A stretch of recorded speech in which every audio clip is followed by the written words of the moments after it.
আমি মোহাম্মদ হাবিবুর রহমান, পুলিশ সদস্য, বর্তমানে গাজীপুর জেলা কোর্টে কর্মরত আছি।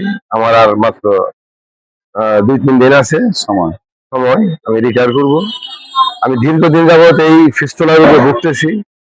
দীর্ঘ 30 বছর যাবৎ বিভিন্ন ওষুধ খাইছি, 2বার অপারেশন হয়েছি, কিন্তু পুরোপুরি সুস্থ না হওয়ার কারণে আমি অনলাইনে আরো 2টা ইয়ে থেকে ওষুধ খাইছি।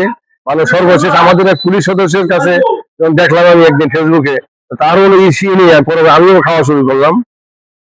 আমি মোটামুটি সুস্থ হয়ে গেছি প্রায় শেষ।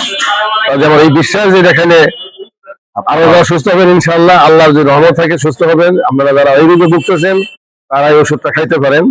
হ্যাঁ, আশা করি ইনশাআল্লাহ সুস্থ হবেন। কোনো সাইড এফেক্ট পাইছেন না? আমি কোনো সাইড এফেক্ট পাই নাই। আর খাওয়া দাওয়ার মধ্যে খুব পয়সা খাইতে হবে আর কি। কিছুদিন আগে আমি উমরায় গিয়েছিলাম, অনেকে জানেন।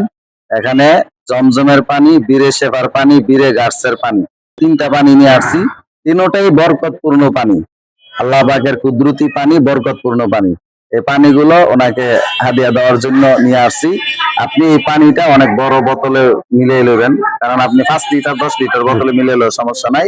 মিলে ঘরের মানুষের সবারে খাওয়াবেন, নিজেও সবসময় খাওয়ার চেষ্টা করবেন। এই পানিটা সব জায়গায় পাইতেন না। জমজমের পানি অহরহ পাওয়া যায়, কিন্তু বীরে শেফার পানি, বীরে গার্সের পানি, এটা আপনি বাংলাদেশের মানুষ অনেকে আনেও না, যায়। ইনশাল্লাহ এটা আপনাকে হাদিয়া দিলাম।